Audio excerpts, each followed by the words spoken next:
He's got one foot in the frying pan and one in the pressure cooker. Believe me, as a bowler, I know that right about now, your bladder feels like an overstuffed vacuum cleaner bag, and your butt is kind of like an about-to-explode bratwurst. Hey, you mind? I wasn't talking when you were bowling. Was I talking out loud?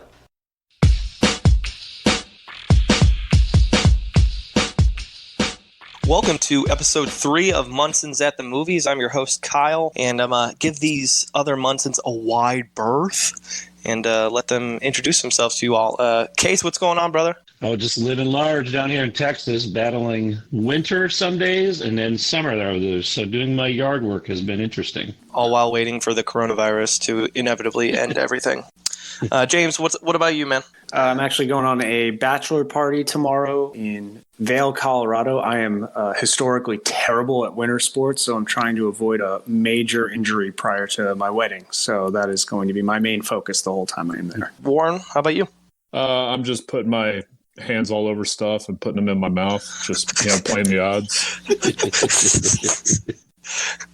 Safety first, right? Absolutely. Yeah. Did you guys see that lady who was reading the coronavirus stuff, and she was like, "You need to keep your hands out of your mouth," and then she licked her finger to turn the page? It's very relatable. It was a big press conference today. It was fantastic. Rigby. Yeah, I'm currently doing this podcast wearing a biohazard mask, so you might not hear me very well during it. But that was a bad joke. Sorry. Come on, I thought it was good, you assholes. On that note, coronavirus is sweeping through the nation, but that won't stop me from sitting on my ass and watching movies during the weekend. So nothing's going to change on my end. I think folks have said stay inside, and that seems like a perfect opportunity to do some Munsons at the movies. Absolutely. I'm going to be the most prepared podcaster on all of our next shows because of the coronavirus, I think. Staying inside is literally the only thing I'm good at, so this is perfect. I saw a meme on Instagram that said, this is like an introvert's best case scenario, because it's like all the recommendations are you need to stay inside, avoid human contact, and introverts are like, fuck yeah, we've been preparing for this for decades. Yeah, I'll take it. Yeah, I couldn't imagine being a 12-year-old boy during this time. What are you talking about? They're just playing video games. That's it. Yeah. Oh, I guess you can't really. They just play with themselves.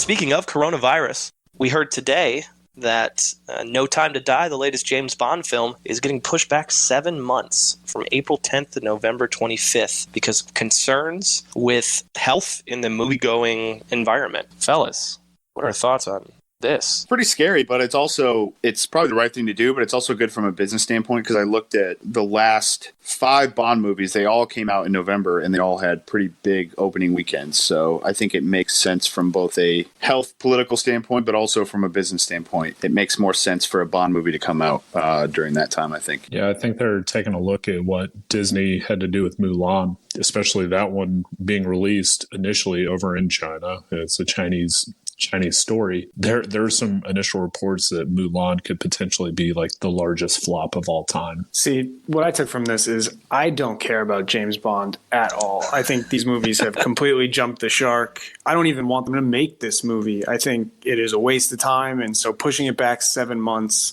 just push it back forever and let's start fresh. I think these have been boring for a while now. Coronavirus or not, I just don't care. I get the sense that, James, you're not the biggest fan of Daniel Craig as James Bond. No, I actually don't mind him as James Bond. I think they've done a disservice to him. They've tried to make it like 10 different things. So I thought Casino Royale was awesome and a great kind of kickstart to like a grittier Bond, but then they just like tried to make us care about storylines that I don't care about. It's like, it's James Bond. It's so easy. It's like pretty girls, cool cars, cool gadgets, nice suits. Like, I don't need this dark, deep storyline. It doesn't need to be what they've tried to make it into. You were just describing Fast and the Furious based on what I just heard. Pretty girls, fast cars. No, don't disrespect James Bond by putting Fast and Furious in there. I mean, to be fair, they did that with Batman, and that turned out to be a perfect, right. Sort of. And I could see where they were going with this, but then like Quantum of Solace, boring. Terrible. Yeah, that one was terrible. You didn't like Skyfall, though? The story behind Skyfall was something like completely unnecessary. It was like, oh, and here's this big, deep thing that you've never cared about, but now you're supposed to care about. And like, what are we doing here? Like, just make it like a random guy, and I want to see gadgets and guns and pretty girls. Like, this isn't that like deep. I saw a tweet today that said James Bond could defeat Spectre, but he couldn't defeat coronavirus. I thought that was funny. It's pretty accurate. So here's the larger question, fellas. This major studio decided to push this back by 7 months, and it may be smarter for them in the long run if they've got some technical elements that could qualify for an Oscar or two. But do we envision that other studios are going to be pushing back some other April and May releases because of the coronavirus? Do you think this is the start of something more? I feel like May is usually the time when summer movies, like big box office budget type ones, start rolling out, and they rely a lot on audiences in China and South Korea and Japan and stuff. So I wouldn't be surprised if this is a trend that keeps going. Because we got Black Widow hitting in May. I'm going to be very interested to see what Marvel does. Don't the Avengers movies those usually come out like the first week of May? I mean, it's like not even summer yet. Well, the model's changing quite a bit because they're pushing to have 3 to 4 movies a year going forward as they hit phase 4 and beyond. Yeah, I wouldn't be surprised if this keeps going. I mean, maybe the coronavirus was created by visual arts companies after Cats and like The Irishman. And they're like, shit, we need more time to do this stuff because they got ripped terribly those first couple times. You know, Sonic is just another one of those examples. That whole basic remake. Maybe they had to do a bunch of stuff to Bond because Daniel Craig's 10 years older than he was in the first one, and we're supposed to believe he's the same guy.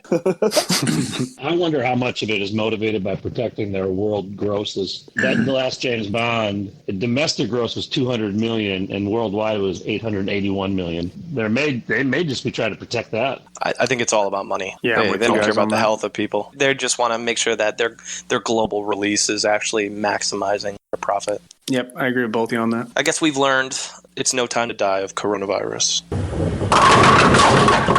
All right, so if you follow us on Twitter, you'll know that we like to shout out actors for their birthdays. And Warren's been killing it on that front, and so we appreciate everybody's interactions. But a standing part of our show is the idea of who are the birthdays today. And so we're going to take a stab at it. So Warren, take us home. Yeah, it's weird that I like celebrating these birthdays when I fucking hate it when people sing happy birthday to me. So the first person we got for today is Sam Levine. Or Sam Levine. He's in Not Another Teen Movie. He's in Club Dread. He's in Freaks and Geeks. He's in a bunch of stuff. Anybody want to take a crack at how old Sam is? He's also one of the Inglourious Bastards too. He is. Oh, that's right. Yeah. Yeah, that's right. I'm gonna go 40. 36. I'm going 34. All right. He is 37. So Oh, hell yeah. James actually takes that one. Number 2, Liza Minnelli. Judy Garland's daughter. There's 110 on the board. And one of my favorite roles of hers is Lucille 2 from Arrested Development. Oh, yes. Yeah, she's fantastic in that role. 85. I'm gonna go 75. 88. Give me 78. You're all dicks. She's only 73. She's not aged gracefully. Sorry, Liza. Hey, she's just been around forever, right? So that's why we're going that way. Last but not least is Aaron Eckhart. Mr. Two-Face himself. Thank you for smoking. A handsome 42 years old. I'm going to go 45. I think he's in his 50s. I'm going to go 51. If you're saying 51, I'll go 52. 52, yeah. Hickman wins. Nice. Nailed it. Good call. You know what? Kyle. That's redemption for Rigby just squeezing me. Yep. And that'll do it for today's birthdays. Well, I'm glad this week we could adequately guess all of them instead of giving up because we had no idea who the person was. So this is good. This is good. Per usual, before we select our actor, in this case, we're going to talk about Regina Hall. We start with a list of 5. For the folks that haven't listened before, we've got a big old list of actors, 500 plus actors, and we run that through a random number generator. It produces 5 actors. We use that to spin our wheel. So to remind everyone, the actors we were deciding this week were Ike Barinholtz, Regina Hall, Melissa McCarthy, Dakota Johnson, and Alicia Cuthbert. What do you guys think? Is there someone else on that list that you hope we catch at a later time? Someone that you are very happy we avoided at all costs, and you want to thank the wheel and take it out to dinner? I would have liked to see Melissa McCarthy. I think she's started off in very funny comedic roles, but when I saw her in Can You Ever Forgive Me, I was really impressed. So I'd like to see her at a later date. I was just going to say that. I love Can You Ever Forgive Me, so I would be happy to talk about that movie any day. Melissa McCarthy would be next on the list if we had to pick someone out of that group. Kind of the same reasons that y'all were saying Melissa McCarthy. Ike Barinholtz was kind of the same way, like really came onto the scene and like comedy, and he did Mad TV and all that stuff. I watched a movie of his, I think at the end of last year, called The Oath. You know, it's got, I think he directed it. It's pretty entertaining. It's definitely something, you know, it's a little bit on the more serious side. It's good seeing something like that from him, because I mean I love him in like Neighbors and stuff like that, and Blockers was fucking hilarious. He's great in Blockers too, yeah. Yes, he was. And as you guys know, I'm a big Dakota Johnson fan, so we'd love to have that conversation. But she's got some other movies coming down the pike, so if we catch her later, I'll be happy to have a little bit more to explore on that front. Dakota, she's the best. Based on our conversation there, I would assume, you know, we're not always in concert with certain movies that we love or hate, but in this case, Can You Ever Forgive Me was one of my favorite movies from a couple of years ago. So yeah, I'm right there with you guys. All right, we have arrived at our Regina Hall segment. The wheel decided Regina Hall was where we were going. Some of us were pumped about this. Some of us not so much. Kind of see where the conversation goes from here. So as always, we start with some trivia. James. Cool. So again, just to give everyone a heads up, we're going to do 2 truths and a lie here, and you guys are going to guess which one's the lie. And so I will start with fact number 1. The reason she actually decided to start acting was because she actually got a gift from her mom, which was a book, which was called Featured Films at Used Car Prices, which was written by Rick Schmidt. And that actually inspired her to take her career into her own hands and start acting at the age of 27. Fact number 2, she actually received a bachelor's degree in English from Fordham University and a master's degree in journalism from NYU. And then fact number 3, despite not being Catholic, in 2010, she attempted to actually become a nun and was rejected because of her age, which was 40 at the time. I hope number 3 was Vin Diesel. I'm pretty sure that I read that fact about Regina, number 3. So I'm going to say Regina Hall did try to be a nun, but I'm going to go with fact number 1 is false. Kyle, which one did you say? Fact 1. So it would have been... Fact 1 was the book that she received from her mom that got her into acting. I'm going to say that the nun is the lie. I'm going to go number 1 as well. That book sounds made up to me, but I'll go... I'm going to say that she actually flipped. She did her undergrad at NYU and her master's at Fordham. Oh, so Kyle and Warren are correct. She actually did get her bachelor's degree from Fordham and a master's degree in journalism. She actually did attempt to become a nun in 2010, despite not being Catholic. She went to Catholic school her whole life. The catalyst for her to actually get into acting was her father passed away while she was finishing up her master's degree. And it just made her feel like life was short and she wanted to pursue her passion after that. And so she decided to start acting. Fact number 1 was actually something that actually happened to Vin Diesel, which was... his mom gave him a book called Featured Films at Used Car Prices, and he made his way out to Hollywood to pursue his career in acting. Wow. Well done, sir. If Vin Diesel hasn't subscribed yet, I'll tell you what, man. He's the most interesting man in the world. Where did you find this coffee table book about Vin Diesel? Listen, I don't understand why you guys are laughing. It just happenstance. Diesel can't be the most interesting man because he's already got such a big tie to Corona in all the Fast and Furious movies. But he's also probably one of the 38% that thinks that Corona ties to the coronavirus.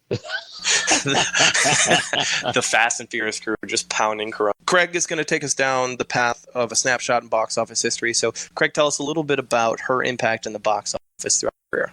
Again, as I looked at the 5 movies we're looking at, of those, I'm sure y'all could easily identify which one was the most successful in the box office. But then after that, everything's pretty pedestrian in terms of the movies that she's done. But what I thought would be interesting let's look at the second, third, and fourth Scary Movie. Of those, three, 2, 3, and 4. Which of those do y'all think had the best opening weekend? Ooh, 2. Yeah, I'd say 3 being a PG-13. I figured it's 2 coming off the success of 1. Oh, good call. I'm gonna go 2 as well, Craig. Oh, Strategic. All right, so it actually is 3. Suck my dick. Yeah. Well, no, thank you. Congratulations. So that opened up at 50 million. Damn. Those scary movies are incredible, and it's no wonder. I mean, they just started banging those things out. Yep. And it's no wonder because the first one, the budget's 19 million, and the worldwide gross is 278 million. Yeah, I mean, there's no reason not to make those movies if everyone keeps going to see them. well, James, that's a perfect segue. Knowing where she came from and why she got into acting it's a good start. She's not like a lot of actors who went to school to act, to learn how to act. She Very well educated. she was teaching college courses in journalism at one point. Quite the shift in her career. So before we get into first feature film, we're going to say first feature film in air quotes here. She was in 2 films in minor roles, right? She was in Think Like a Man, and she was in Love and Basketball. So 2 minor roles there, but her first big break was Scary Movie, and Rigby has the honor to tell us a little bit about Scary Movie. I'm sure most people have seen it, but as we dig into it, Rigby, talk a little bit about her performance. It's not only one of the best parody movies out there, but I think it's one of the best comedies of the last 25, 30 years that I've seen. It parodies the late 90s, scary movies so well. And she plays this character, Brenda, who's friends with the main character, Cindy, played by Anna Faris.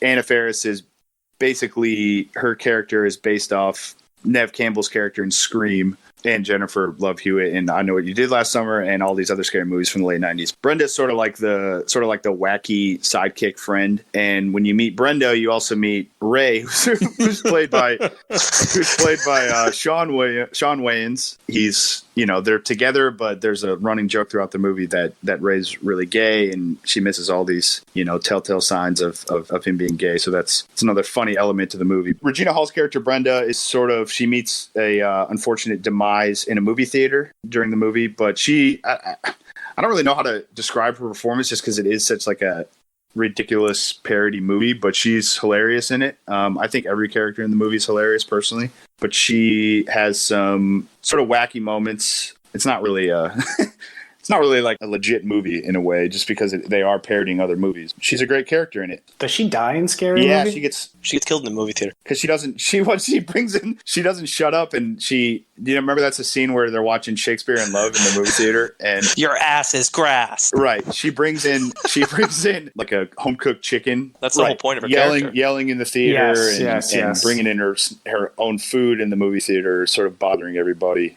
She plays that role with pride, and I think it's absolutely hilarious, and she knocks it out of the park. Yeah, she's the only character that's not actually killed by the Ghostface killer. Everybody else in the theater is the one that kills her because they're pissed off at her. Everybody just happens to have a knife too. That's the funniest part. Fully satisfied with her performance, and I think those 3, the girls in the movie, Shannon Elizabeth, Anna Faris, and Regina Hall, really are great. And I think it's a perfect sort of parody of late 90s movies, kind of the way Not Another Teen Movie was with late 80s, early 90s sort of teen angst type movies. I don't have enough good things to say about Scary Movie and the sequels that followed it. I agree. It still holds up really well. And like watching it now versus watching it then, I think if you hadn't seen it in a while, it still really holds up. For that to be your first like major role, that's a pretty awesome feather in your cap. So yeah, I was just going to say, I think you can see sort of how, and we'll get into how she sort of took more dramatic turns as the years gone by. Like you said, it's a great movie to sort of have a breakthrough and to be seen by a lot of people and to have a starring role in. Literally like a zombie. She keeps getting resurrected in every Scary Movie. Well, she gets killed by the ring girl in Scary Movie 3. Yep. And somehow makes it into the 4th movie. And obviously gets murdered. So she just keeps coming back. Did she get killed by Chris Elliott in 2? I can't remember 2 now. The caretaker? No. Yeah, I think she's in every one, right? She survives. She survives the second one. That's right. Take my strong hand.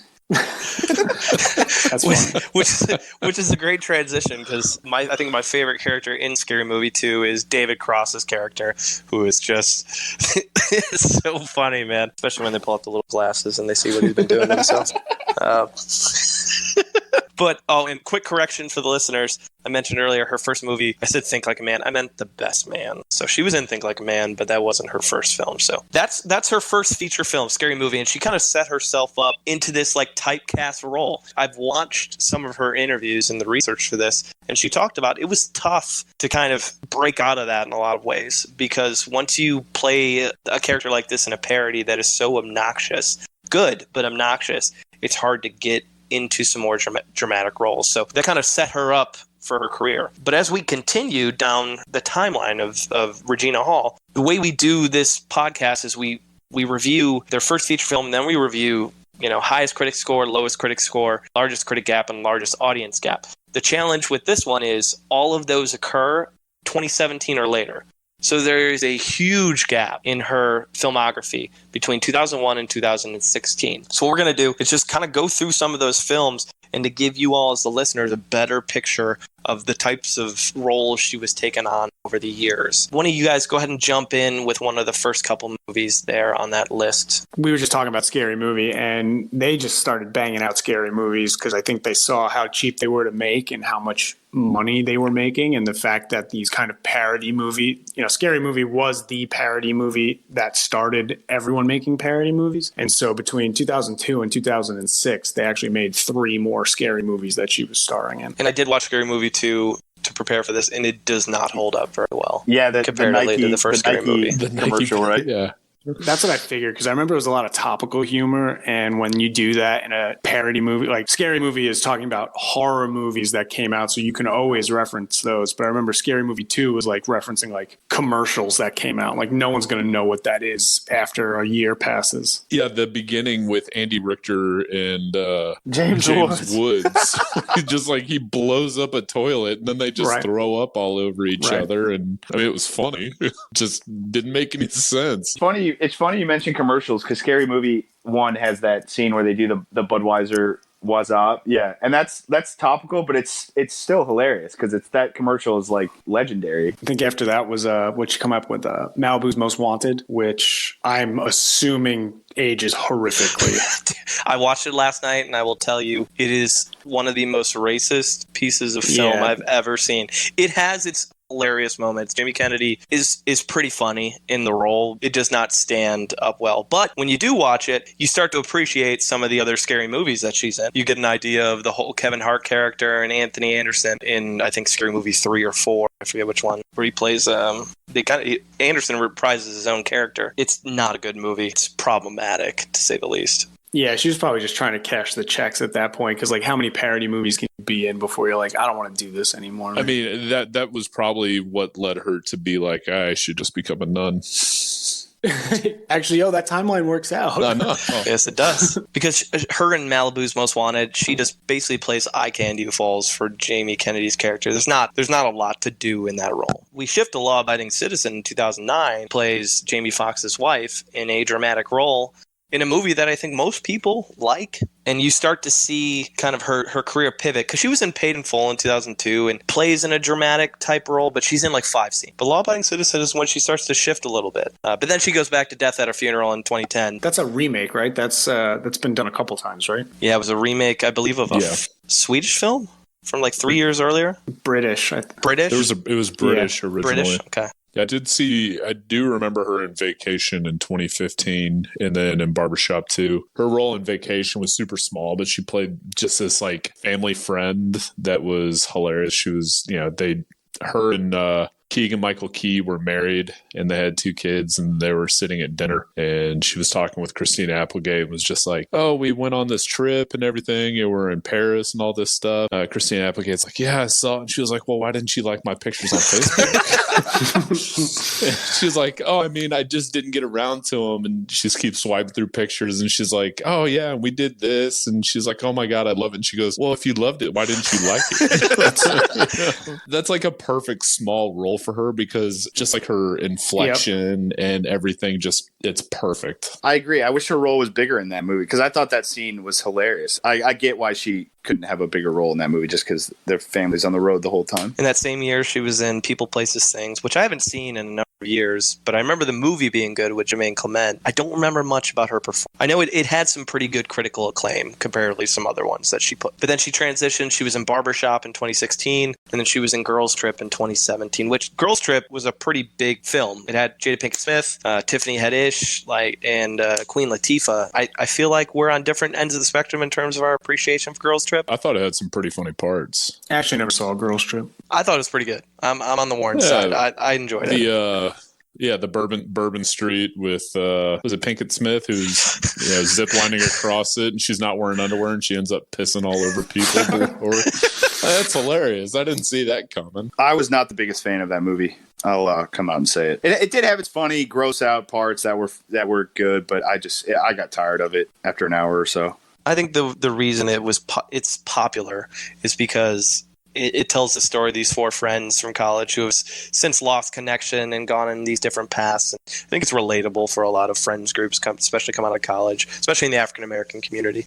Based on, again, things I've seen from her interviews, she talks a lot about she's been in a lot of films that are made essentially for the African American community, right? Think Like a Man, Death at a Funeral, a lot of African American actors. And she talked about the reason she does those is because those are the folks that gave her chance in acting. Those are the people that have supported her. So she's made sure she participated in a lot of those productions. We hit 2017. Girls Trip's a pretty big commercial hit. Coming out of Girls Trip, we dig into her lowest critic score, and that is Naked, which I believe is running at a 0% on Rotten Tomatoes. Correct me if I'm wrong, James. That is correct, 0%. So tell us about this 0% film. Naked is well produced, well polished. It looks like a rom-com. It sounds like a family-friendly comedy. It has a cool premise that it borrows from Groundhog's Day, where the main character, played by Marlon Wayans, wakes up the same way every day, over and over again. The big difference between Groundhog's Day is it's his wedding day, and he's naked, and he's got to get to the church. His wife,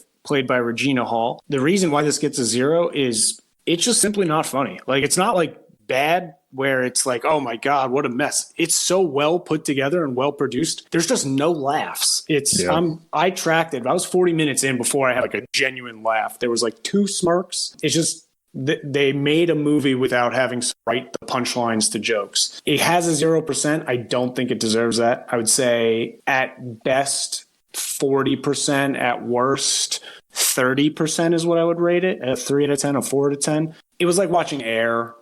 My life is no better or worse for watching it. Time just progressed.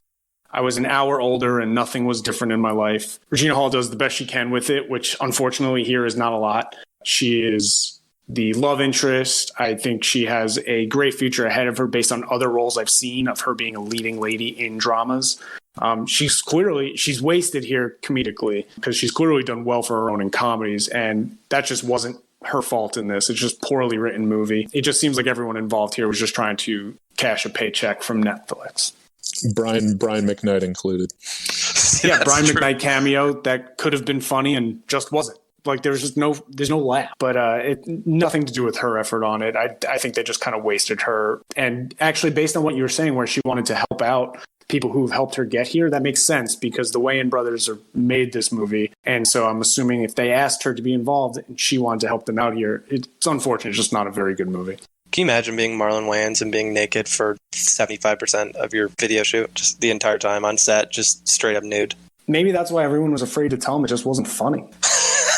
It's so well, dude, like I can't stress it enough. It's the cinematography. It looks like it's supposed to be a good movie, and then you just never laugh. James, what was the part that you first laughed at?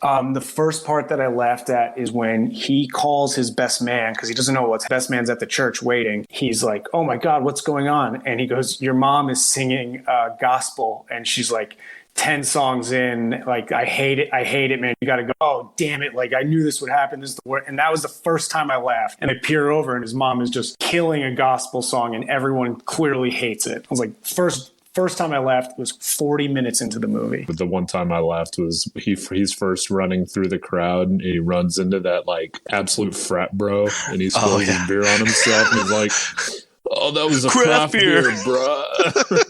See, you laughed at that. I was just like, ugh. And the cops were funny. It's my ride or die bitch. I just got annoyed after a certain point because he tries so many different things. And the movie just wants you to assume that he's able to get like 5 changes of clothes and travel across town in an hour. The plot just lost me. I think the premise could have worked. I think it could have worked. You need to write in some jokes. There just weren't any jokes. And that's a remake, isn't it? Yeah. Or it's Yes. based off. That's the Swedish one. James, they really could have like tied it to Watchmen with Dr. Manhattan being like, I'm sitting here doing this while this happens and this thing goes on.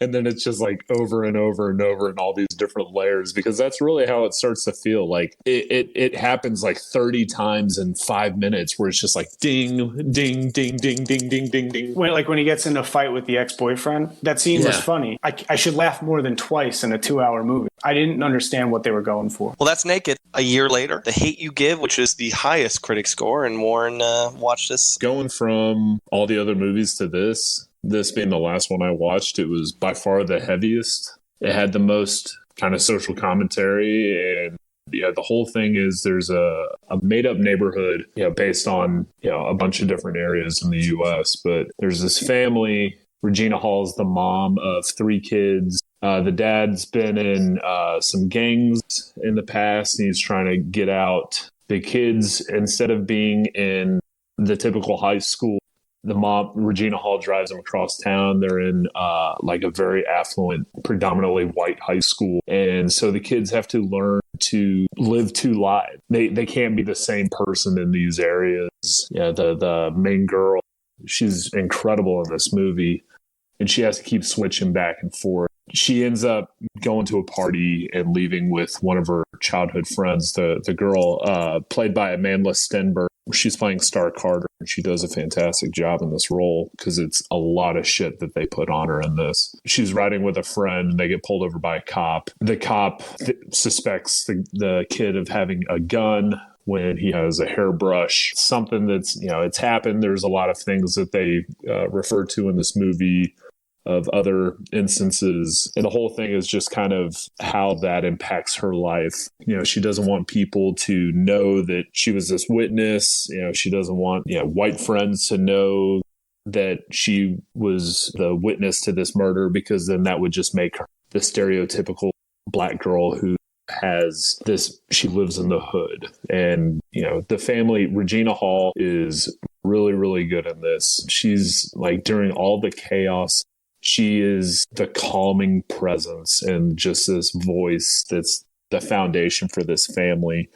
She's got to wrangle in her husband, who is played by Russell Hornsby. He's really, really good as well. She's just got to kind of bring everybody back and calm everybody down. And she's just very nurturing, and a bunch of really good conversations with a very distraught daughter, or a son who just got beat up. She's like the foundation for this whole family, and she keeps them grounded. To have her go from playing Brenda and stuff like that all the way to this role, like, that is complete opposite ends of the spectrum. Nothing that she does in this movie would you consider like funny. Prior to this, like, that's really all I had seen her in, funny stuff. To see this side of her was really, really impressive. So I definitely get the high ratings, kind of in the same vein as Fruitvale Station and stuff like that. So definitely says a lot about goings on in the U.S. And there's a lot to take away from it. But Anthony Mackie's got a small role in it.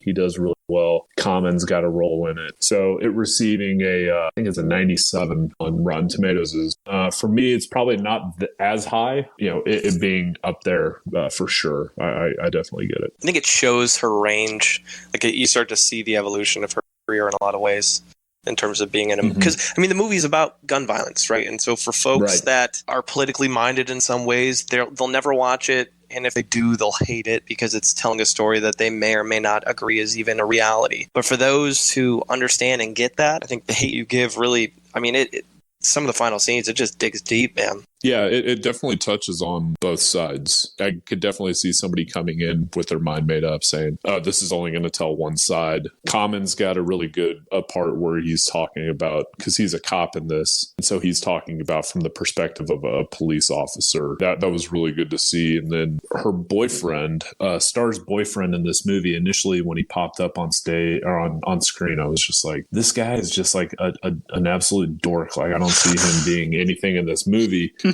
He ends up being just like this, again, this really constant like force of just like he's one of the different types of people in the world, and shows that, you know, he's a white kid at this school. His interactions with Star's dad, it's all definitely realistic. I could definitely see it happen. He does a really good job of playing just kind of this helpless person in some situations. Yeah, he's there to kind of show that there are good people out there. And that's the hate you give, which is an interesting transition, because 2018, same year, she was the lead in a movie called Support the Girls, which is the one I'm covering. It's the largest critic gap, which means critics loved it, audiences maybe not so much. So there's a gap in between those two. I believe I'm not the only one on the podcast who watched Support the Girls. At least a couple of you guys did, right? I watched it. I watched it as well. I think what was really interesting about the movie, and again for our audiences who haven't seen it yet, and it's a smaller production, right? It's a smaller independent film that came out. To be honest, I watch a lot of movies every year, and I hadn't heard of it, so I knew it was a smaller production. What I learned is that, holy hell, critics freaking love this movie, and I think it's justified. The idea is she basically runs a Hooters-style restaurant, a sketchy boss who doesn't really care. All he cares about is his profit margin. She is trying to do her best to be a great supervisor for these women who just have problems, right? They're just not in a great place.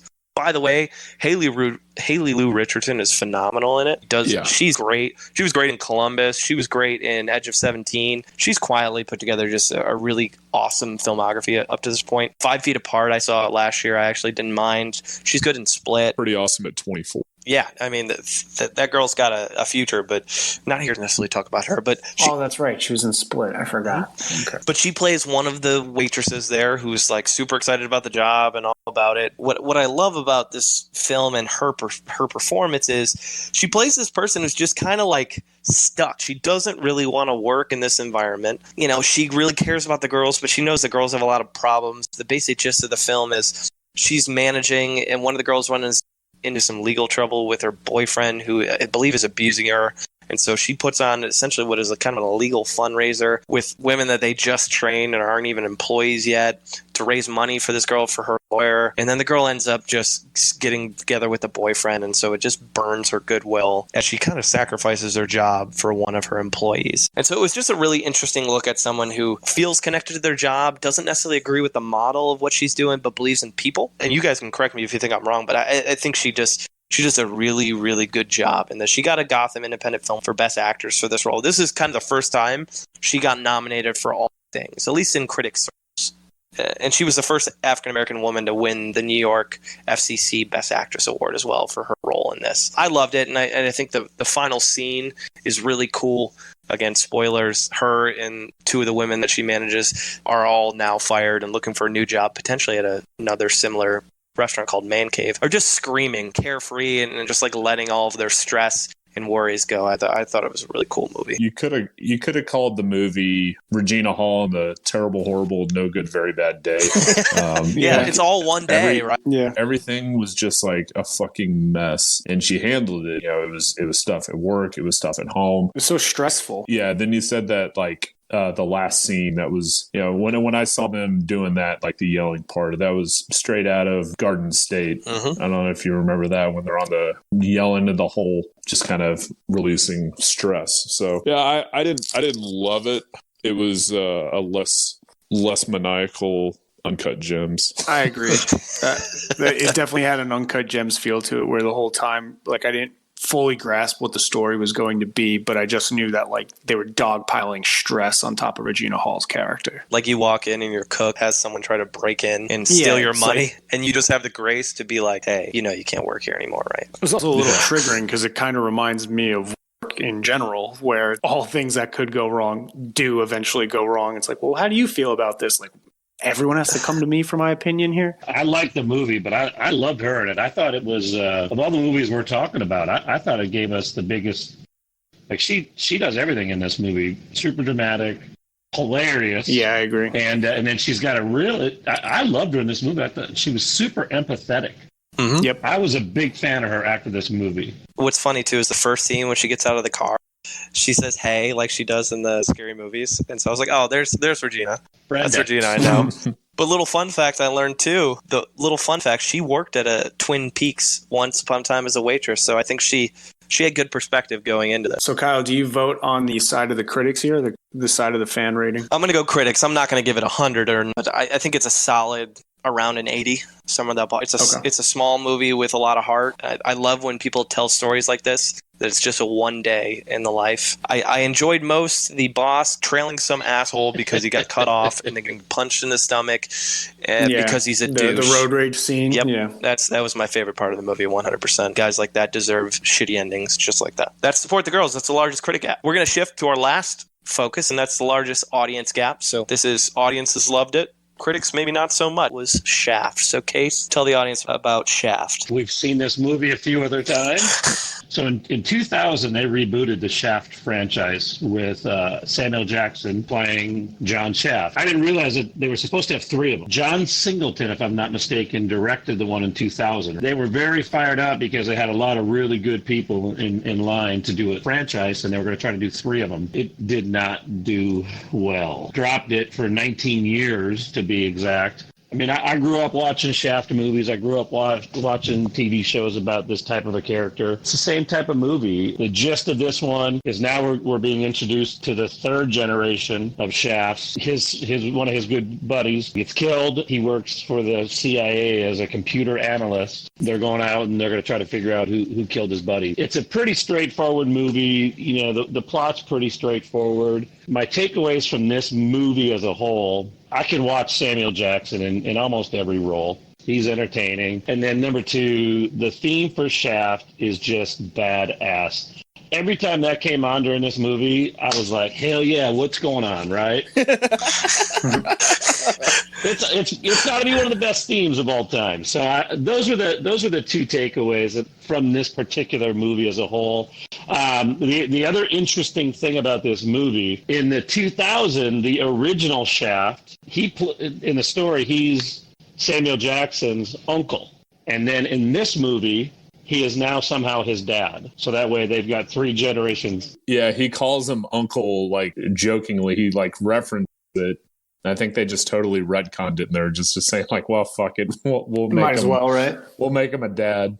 Yes. So I enjoyed that. Yeah. And that was Richard Roundtree. Regina Hall's, unfortunately her role, pretty limited. It's pretty heavy in the beginning, and then she's got a couple of scenes throughout, and she's just really good in the movie. And I don't think this movie is trying to be anything than other what it is. I think that's why the gap is so big. It's a father-son story. I guess the redemption of the film is you see all three generations at the end working together. It's supposed to be kind of an arc for the Shaft franchise. If you were looking for a theme, that's probably it. Fathers and sons, setting their differences aside. Yeah, Greg, do you end up choosing on the critic side here or on the fan side with your review? The audience score is 94% on this, and the critic is 32%. I'm definitely not in the 94, but I'm probably right in the middle. I think most, and that's the nice thing about this particular character and this particular movie, is I think any audience member going to this movie is going to see this story and these characters. I mean, people just want to watch Samuel Jackson acting like a badass, and that's what you're going to get. So I would lean towards the audience, but I wouldn't be as high as the audiences were. I thought Regina Hall was every single interaction she had with Samuel Jackson, I laughed audibly every single time. Opening scene is hilarious. Thanks for the Shaft review. Any other major performances that we haven't hit from Regina that help tell the story of her career? We've kind of reached the end of our 5 films. Well, I love her in Black Monday. Yeah, I was going to say, we haven't talked about her TV career. Black Monday is good. Have you guys seen that? I haven't seen it. I hadn't seen it. I know about it, but I haven't watched it. Did we mention Ally McBeal? Another TV show launched. She's in Insecure on HBO. She's got a little side character. She's not in she's in one season for. Who was the one who saw Little? I watched it the other night. Yeah, I watched it as well. Oh, okay. Yeah, that we need to be done with the body swap movies. I mean, they're just that that plot line has just come and gone. It's just run its time. Well, I was all excited to watch another Regina Hall movie, and I failed to put the math together that she was only going to be in the first part of it. Yeah, right. And it would be a different actress. Right. So she plays this girl who in high school she was bullied, and then she grows up to be this super tech mogul, and she's like a bully too. Basically the bully becomes the bully. She gets tricked into by this girl who she runs into in the parking lot who she's mean to her, and this magician casts a spell on her, and she wakes up her old 13-year-old self and basically has to go back to high school and sort of realize sort of how badly she treats people now. And I can't think of one good one I've ever seen. I really can't either. Like after the first joke, it's like, get it? It's supposed to be someone else, and you're like, cool, we're gonna do this for an hour and a half. Like, right? They've never been funny to me. I don't know if you guys saw the change up with Ryan Reynolds. Yeah, kind of along that same vein. I don't know. For some reason, whenever I watch that movie, I laugh harder than the previous time. For some reason, I just think that plot line, a lot of people are tired of it, and that's probably why this movie didn't do very well. I think it disappointed both at the box office and from critics, just because I think people are just tired of it. What surprised me about Regina Hall's career is I've seen more of her movies than I thought I had. I agree, Kyle. That caught me off guard. When I thought about it, I was like, even just casual watches, I've seen a lot of them. And the one that we haven't mentioned that I watched the other day was Danica, which is a Marissa Tomei product. She plays the main actress, and Regina Hall plays basically her therapist, and she's in like 5 scenes. And it's, I think, '06. So it's early on. She's not doing a ton. She's not asked to do a ton. And the movie is just a psychedelic, weird. Some people love it. I hated it. To each their own, I suppose. But I will say this. Normally, at this point in the segment, we would bring up a top 10 performances, and you guys would guess. I couldn't find anything on Regina Hall in terms of top 10 performances, either from a fan site, no Gold Derby. I did find a top 10 movies on ranker.com, and I'll just tell you that the number one film based on fans ranking her movies is Think Like a Man. Take that what you will. And I also learned Scary Movie is considered the 157th funniest movie of all time, according to ranker.com. Let's dig into the Munson meter. Per what we do every one of these episodes, we rank our actors based on a number of factors. So in this case, we're looking at what's their longevity, right? How consistent are they over the duration of their career? What's their pop culture impact? How much range do they have? Do they take on different types of roles? Are they character actors? Whatever it happens to be. Have they won awards? Have they gotten critical acclaim? Any outside talent? So do they direct? Do they sing? Do they write? Do they produce? Also their personal life. Are they a standout human, or are they a big old piece of shit? Take all that into account, and we give them a score on the Munson meter between 0 and 100 based on the average of the 5 of us. So I'm going to throw it out there. The guys don't know who's going first, but I'm going to throw out Case. You're going first. I'm going to give her a 67. I think what hurt her on my list are longevity, awards, and talents. For somebody that's got, a writing background, kind of surprised that she doesn't do a lot of writing. I love her story. I love the fact that she got into acting late, and it seems like she's building a career based on some purpose. The other thing that I like about her career is it seems like very established actors and actresses want to work with her. That tells me that she's probably somebody that is enjoyable to work with and is talented. And then the other thing too, and it just kind of comes out of Support the Girls. I think she's got a lot more range than we see, and that's why I love Support the Girls, because I thought we got to see a really solid acting performance that displayed a lot of things that we would expect from really high level actresses. All right, Rigby. I'll go 70 with Regina Hall. Obviously, I was fortunate enough to watch Scary Movie, her first major role, and that plays a big part in it for me because she was perfect in that movie. She kind of, like you said, she kind of made some. It kind of took her a while, I think, to figure out exactly what her path was going to be. But I think with Black Monday, I think she's got a range in movies, not only but also TV. She's a main character in that show. If she doesn't find a long sustained career in movies, then I think TV could be a good outlet for her as well. So I'd like to see her do a little bit more dramatic stuff. I think the stuff I've seen where she has been dramatic, she's good in it. And I think she has that potential. It's nice to see her sort of getting out of the. It's nice, as much as I like the Brenda character. It's nice to, like you said, Kyle. It's nice to see her sort of get away from that stereotypical where she's being typecast in all these movies as the hysterical friend. Yeah, I'm gonna go 70. I feel like that's a good number for someone her age and someone with also potential to continue to do what she's doing. Love it. So we got a 67 and a 70. Warren, what are you tossing in? I'm going to give her 62. I think the best is yet to come with her. It was a real slow burn. She got established. But I think it really took her a long time to kind of shake the slapstick humor pigeonhole that she got into. But that's, why why she is where she is today. So with like Support the Girls and The Hate You Give, that I'd like to see her go down that path a little bit more. I'd also like to see her run with a little bit more of a leading role. I think Support the Girls was really the first time I saw that. I think I'd really like to see, her kind of run with that a little bit more. I definitely think the like I said, the best is yet to come, and I think she's still developing into her best self yet. James, Wildly enough, Warren, you and I picked the exact same number, and I promise you, I did not write it down now. I had 62 as well. Many reasons that you mentioned are the reasons why. I actually like that she was able to build a career out of comedy. I think slapstick humor people don't give enough credit to nowadays. And for someone to be actually good at that is truly impressive. But the reason why I have lower is the same reasons I actually had Joseph Gordon-Levitt lower. Is I feel like we are just now starting to get she's starting to get roles where we can see the dramatic range, and when given that role, she's doing very well. It's just it hasn't been frequent enough, right? So I do agree with you, Warren. I think the best is yet to come. I think she can absolutely be a leading lady in a dramatic role. We see that in Support the Girls. We see that The Hate You Give. So I am looking forward to more of that. I think on her personal side is super fascinating to, have multiple college degrees, to look into going into becoming a nun, to being so self-aware of being typecasted for 20 something years and getting out of it and still being able to persist is truly impressive. We are just now getting to experience the best that she has. So I hope it continues, and I'd love to see that range kind of improve. and I will round it out. I'm sadly going to give her the lowest score of the group. I'm going to give her a 59. Areas of strength, I think, for her. She's got a huge pop culture impact, especially in the African-American community.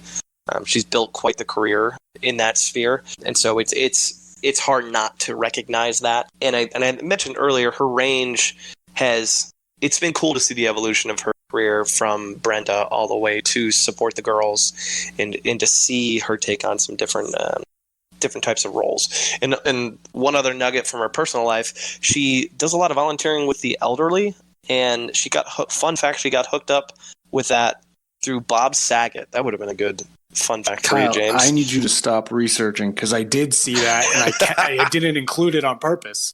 I need you to stop looking up because it's things. so out there, right? To learn about the actors and as much as I can. But I knocked her for the award side. She really hasn't gotten much. She hasn't got any major award nominations. She's got some critic circle stuff. And in terms of just like other talents, she hasn't really entered into that space yet. So looking at JGL compared to her, I knew that I couldn't give her a score as high as JGL, which was around the 70 mark. So with those 5 scores, Warren, tell us where we're at. Regina Hall, Munson meter comes out to 64. So not bad. No, That feels about accurate. Yeah. Yeah, I think that was right about. I definitely came in with thinking. I probably initially said, "Oh, she'll be a little bit lower," but after watching a bunch of stuff, I learned quite a bit about her progression, and so I'm pleasantly surprised. Same here. The work she's done in the past 5 years is really, since 2015, has kind of pushed her up the Munson meter in a lot of ways. We've wrapped up our conversation about Regina Hall, and as always, we start to lean towards the next episode. Our next episode will drop on March 26th, and here are the 5 actors that we have consideration. So we've got Jesse Plemons, he's in some fantastic films, if you like comedy, I suppose. Game Night is the one that comes to mind, I think, of Jesse Plemons. Laura Dern, Aaron Eckhart, which is hilarious because he was one of our birthday boys today, James Vanderbeek, and Chris Pratt. Of those 5 options, fellas, what are you thinking? Blast Vanderbeek into the sun. I think I'd like to do reviews on Laura Dern. I think she's got a very interesting career that would be cool to kind of dissect. Yeah, I'd probably have to say the same. I feel like I've seen everything that Chris Pratt's done, like Aaron Eckhart. I mean, aside from those 2 movies I mentioned earlier, Batman and Thank You for Smoking, I don't think I want to see anything else that he's done. So was he in that like Abraham Lincoln vampire hunter movie? If he is, then I change my mind and do it. But I'd like to see Jesse Plemons too, because there's nothing I find funnier than the end of Breaking Bad, where he is a skinny white supremacist, and then they did the follow-up movie on Netflix, and he's easy 60 pounds heavier, and they just don't address it at all. And it's supposed to be like the next day. Just the king of chonk. Yeah. He's on the Christian Bale diet, you know. I think it'd be fun to do Aaron Eckhart. He's been in some stuff. I've seen a lot of stuff that he's done. A lot of movies really just once, but it would be cool to rewatch. It'd be cool to rewatch like The Black Dahlia. He's in that. He's in. Have you guys ever seen The Pledge with Jack Nicholson? That's a great movie. That'd be a fun one to talk about. I'd like to do Eckhart because I don't know a ton of and I like when we do people with that. I just get to dig into a lot of new stuff. That's true. He was in Any Given Sunday. He was the offensive coordinator. Oh yeah, that's right. He's also the love interest in Aaron Brockovich, which is an awesome movie. Oh yeah. Right. So he kind of I wouldn't say exploded, but he was in some good movies, some big movies in the late 2000s. Kind of took a break and then came back with Thank You for Smoking and The Dark Knight. And I think it'd be fun to talk about him. Sounds like we're all universally not in favor of James Vanderbilt, though, so that's good. I would love to watch Varsity Blues and talk about Tweeter. Yeah, I could do a whole podcast about Varsity Blues. I love that movie, but I don't know if I've seen a movie. Rules of Attraction, maybe, but I don't think I've seen. I'm just gonna watch 6 seasons of Dawson's Creek. Exactly. I don't think I've seen another movie that he's in. Yeah, you did. You watched Scary Movie. He makes an appearance in the first 10 minutes. Oh, right. He does. That's Wrong true. set. He does. Wrong no, set. he's funny in that role. Yeah, that's Jay and Silent Bob. Jay and Silent Bob. Yep. Yes. He plays himself. God, dude, that moment in Scary Movie killed me. That was the first time I just lost my shit rewatching it. So, all right. Well, we'll see. Hey, the wheel decides, right? So March 19th, we're going to spin that wheel and we'll know who it's going to be. Well, y'all, we've reached the end of episode 3. We appreciate if you're still here. We appreciate you. Hopefully you learned a ton about Regina Hall and her career, and hopefully go out and watch a few more of her films. And we're interested to see what else she brings to the table. So, as always, you can find us on Twitter and at Munson's at Movies, or on Instagram, Munson's at the Movies. We will be pushing out all sorts of content, birthdays, celebrations. We'll cover the movies that we're going to discuss on the podcast itself. That's also where the wheel lives. And you can email us at munsonsatthemovies@gmail.com. Again, if you have ideas, actors you want to see us cover, please do reach out. We would love to add them to our list. All right, Munson's out.